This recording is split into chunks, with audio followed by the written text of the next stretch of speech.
subscribe to our videos so that more people can hear the Word of God.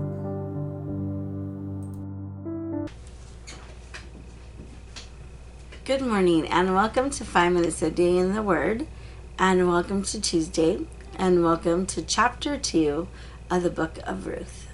So join me as I read just one verse today. Now Naomi had a relative on her husband's side, a man of standing from the clan of Elimelech, whose name was Boaz. Alright, so now Boaz officially enters the scene. Now, if you have seen this previously, or if you see this as, okay, now here it is. Now here is the prince riding on a donkey, right? And he's coming in and he's going to rescue the poor widow damsel in distress. Yay, happy love story, the end. If you have seen the book of Ruth like that, then you have completely missed the point. And if you have seen that or tend to see it like that, then I just ask you to ask God to just open your eyes to maybe something different, because this is totally not the point of the book of Ruth. And the book of Ruth is a love story, but the hero again is God. And it's a love story of God showing love and kindness to those on the marginalized society. And that's the widows and women, right? And so we are going to see a God also who challenges us, who maybe have been a Christian for a long time, and challenges us to really live out our faith and not just the letter of the law, but the spirit of the law. And so that is the book of Ruth. So again, I just encourage you to put down any feelings of like, this is a love story between a guy who comes, a rich, wealthy guy who marries this poor widow. This is not Cinderella of the Middle East, right? This is God is the hero. And he uses all three people in the story for his redemptive plan. So let's meet him.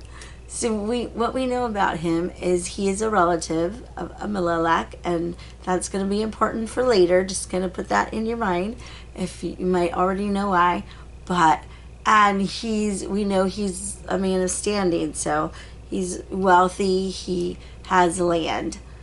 And one thing about it that's interesting to me is that people, like, he still had wealth even during hard times.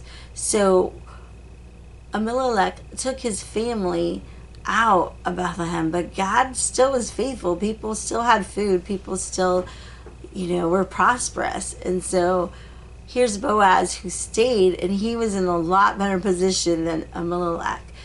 We don't know if it was his cousin, probably cousin or nephew or something like that, who left. And so again, to remind ourselves that even in hard times, to be faithful and to press in and to be dependent on God. Now, I'll just throw this out there as we finish our introduction of Boaz. There's been a lot of conjecture and speculation. Was Boaz married?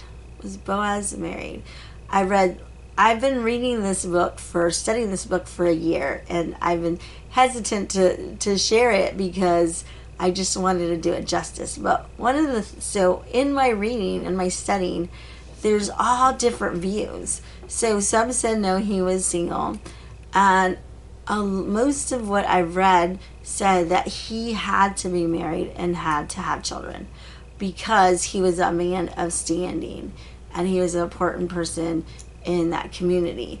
And single men didn't have that. They didn't have that clout.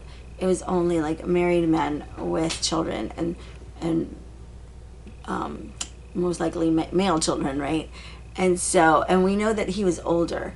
So most likely he had a family. I mean, that kind of like blows our storybook romance away, right? And then so some people say, oh, he was probably widowed then, right? He had his family, he had his children, and maybe his wife died in the famine or something, right?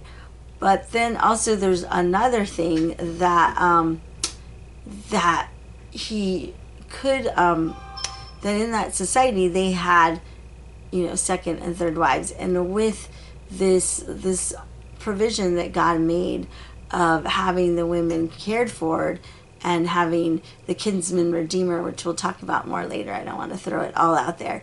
But lots of times they came as a second or second wife or third wife. So just kind of to not to throw out all your visions of this storybook romance, but we know that he was a devout follower of Yahweh, and we know that God blessed him, and he was wealthy and prosperous, and he was a man of valor. He was an upstanding man in the community. So we will get more into the story tomorrow. So I'll see you tomorrow. And remember, 5 minutes in the Word can change your life.